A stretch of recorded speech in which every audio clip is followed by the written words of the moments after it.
شباب السلام عليكم. انا عايز اقول لكم حاجه. شفتوا الذكي اللي عامل فيها الذكي في الحقيقه هو غبي، واللي بيتذاكى على الناس في الحقيقه هو بيتغابى على نفسه. انا بتذكر وانا صغير قريت لي جمله اليوم اللي انا ما عايزه تطلع من راسي، من كلمتين بس. الجمله دي بتقول لك شنو؟ الغباء موهبه، استخدم الغباء. ما ضروري 24 ساعه انت شفت يا اخي، كرهتوني حياتي يا اخي، كلكم شفات بقيتوا في شنو يا اخي؟ ما الناس تهدى شويه، فاهمني؟ انت تخش الغرفه تعمل فيها ما انت، لما تطلع ابقى انت عادي جدا. بعدين ده 2025 كلكم بقيتوا شفات يا جماعه. في شنو يعني؟ ما قادر افهم. كرهتوني حياتي صراحه كده، كله مقطعه. في شنو يا اخي؟ شغله فارغه. سوري عشان علّت صوت الستوري اللي فات، لكن انسان بطلع من طوري عادي اعمل شنو يعني؟ انسان. خلونا من الموضوع ده. عايز اقول لكم حاجه ثانيه. انا ماشي مشوار، عايز تعرف وين؟ ما حوريك.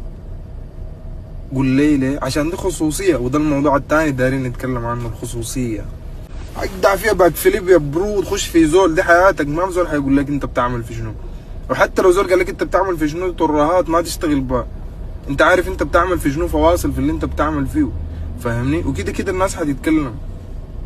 لو انت نايم في بيتكم الناس حتتكلم، لو طلعت الناس حتتكلم، لو طرت الناس حتتكلم، لو نزلت الناس حتتكلم، لو سكت الناس حتتكلم، لو اتكلمت الناس حتتكلم. ما هي كده، دي فورمولة الحياة، الناس عاملة كده. فانت عيش حياتك وخد مساحتك، فكر، انبسط. I love you bro.